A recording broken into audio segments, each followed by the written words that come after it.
नमस्कार, मैं नैन्सी चोपड़ा आप सभी का फिर से स्वागत करती हूँ। डॉक्टर साहब, वैसे एक बहुत इंटरेस्टिंग बात है कि हमारे जितने भी व्यूअर्स हैं हमारी पूरी वीडियोस को बहुत अच्छे से देखते हैं और ऐसे ऐसे क्वेश्चंस लेकर आते हैं कि जो मुझे लगता है कि शायद हमारे लिए और अच्छा होगा उनकी वीडियोस बनाना।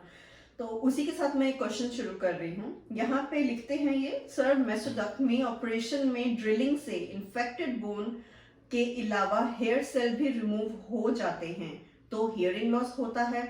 इस पर एक वीडियो बनाएं कि ताकि लोग ऑपरेशन से बचें और ऑल्टरनेटिव दूसरे ऑप्शंस ढूंढें, मतलब कॉम्प्लिकेशंस ऑफ मैस्टोडक्टमी पर। इनका नाम क्या है? इनका नाम है उमेश साहू। मैस्टोडक्टमी से हेयर लॉस हो जाता है, ये तो कहना बहुत खराब है कि मैस्टोडक्टमी से कोई हेयर लॉस नहीं होता। हियरिंग लॉस हो सकता है कुछ केसेस में, क्योंकि हो सकता है कि मैस्टोडक्टमी ऑपरेशन के दौरान जो वाइब्रेशन हो रही है वो वाइब्रेशन कान की हड्डियों से इनर ईयर में ट्रांसमिट हो रही हो, या कुछ और कारण हो सकता है। इनमें बहुत इरिगेशन होता है, कई बार बीमारी को निकालते निकालते भी हियरिंग लॉस, सुनाई कम हो सकता है, वो एक कॉम्प्लिकेशंस हैं। पर ये कॉम्प्लिकेशन तो किसी भी कान के ऑपरेशन में है, तो सिर्फ मैस्टोडक्टमी को ही इसके लिए दोष देना ठीक नहीं है। टिम्पैनोप्लास्टी में भी हियरिंग लॉस, मतलब सुनाई कंप्लीटली खराब हो सकता है। ओके, तो मतलब इसमें हम एक पर्टिकुलर ऑपरेशन को दोष नहीं दे सकते। नहीं, मैस्टोडक्टमी ऑपरेशन समझना होगा कि मैस्टोडक्टमी ऑपरेशन क्यों करते हैं। मैस्टोइड बोन हमारे कान से जुड़ी हुई एक हड्डी है जो मधुमक्खी की छत्ते की तरह होती है। इसमें बहुत सारे सेल्स होते हैं और वो सेल्स मिडल ईयर से कम्युनिकेट करते हैं, और जब बीमारी के कारण ये सेल्स भर जाते हैं, हड्डी इन्फेक्टेड हो जाती है, तो कान बहता रहता है, इवन एंटीबायोटिक को रिस्पॉन्ड नहीं करता। इस इन्फेक्टेड बोन को रिमूव करने के लिए हम कॉर्टिकल मैस्टोडक्टमी या प्रॉपर मैस्टोडक्टमी करते हैं, जिससे बीमारी वाली हड्डी निकल सके और फिर कान की बीमारी ठीक हो सके। तो सर, वैसे जो हमारे इन दर्शक का जो सवाल है कि क्या दूसरा कोई एक्चुअल में ऑल्टरनेटिव होता है? एक्चुअली जहाँ आप ये सोचो कि कोई बीमारी हड्डी में अंदर तक दबी हुई है, तो उस वो जहाँ पे दवाइयाँ भी नहीं जा रही, वो एक गुफा की तरह है या अंदर बहुत डेप्थ में है, तो वहां पे हड्डी निकाल देने से बीमारी ठीक हो सकती है। तो उसको तो खोलना ही पड़ेगा ना। हर चीज दवाई से हो सकती होती तो ये सर्जरी होती ही क्यों? तो और ये कहना सही है कि हाँ, मैस्टोडक्टमी की कॉम्प्लिकेशन होती है, जैसे चेहरे की नस टेढ़ी हो सकती है, सुनाई कम हो सकता है, दिमाग का पानी आ सकता है और चक्कर आ सकते हैं, टिनाइटस बढ़ भी सकता है। पर ये तो किसी भी ऑपरेशन के साथ कॉम्प्लिकेशन हो सकती है, तो उस कॉम्प्लिकेशन से ना डरें, आप किसी एक्सपीरियंस सर्जन से कराएं तो आपका ऑपरेशन अच्छा ही होगा।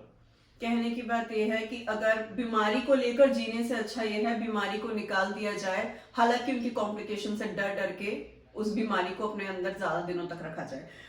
मगर इनका एक सवाल और भी है, मतलब इन्होंने ही सवाल रखा है। अच्छा। उमेश जी ने ही, कि सर जी मैस्टोडक्टमी ऑपरेशन से हियरिंग लॉस का कॉम्प्लिकेशन होता है, इसके अलावा टिनाइटिस का भी होता है, तो ईएनटी डॉक्टर इसके बारे में ऑपरेशन से पहले किसी पेशेंट को नहीं बताते, ऐसे पैसों के लिए ऑपरेशन के बोल देते हैं, कलयुग है।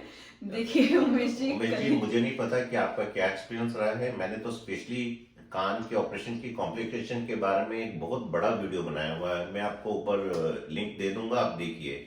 मैं तो खुल्लम खुल्ला बोल रहा हूँ कि कान के ऑपरेशन में कॉम्प्लिकेशंस होती हैं। तो और अब मेरे जितने भी पेशेंट होते हैं उनका प्रॉपर ऑपरेशन से पहले कंसेंट फॉर्म साइन कराया जाता है, मैं उसका भी डिस्क्रिप्शन दे दूंगा अपने इस वीडियो के डिस्क्रिप्शन में, आप पढ़िए। और किसी से कोई छुपाया नहीं जाता, और आजकल तो सब इंफॉर्मेशन ओपन है। पहले होता होगा कि जब गूगल नहीं था तो, और कई बार डॉक्टर्स पेशेंट के बीच में ऐसा रिलेशनशिप नहीं होता होगा। आजकल तो ये पूरा ओपन सोर्स इंफॉर्मेशन है, और डॉक्टर भी को भी बोल के ठीक रहता है कि आपने इंफॉर्मेशन दी है। तो ऐसा ये नहीं है, पैसे के लिए नहीं बताते ये कहना गलत है, मेरे को नहीं लगता। हाँ, ये है कि वो कितना इंफॉर्मेशन दिया जाए पेशेंट को जिससे वो डरे ना, तो ये कहने का एक तरीका होता है, और वो ही पेशेंट को कॉन्फिडेंस देता है कि डॉक्टर ने कैसे बोला है।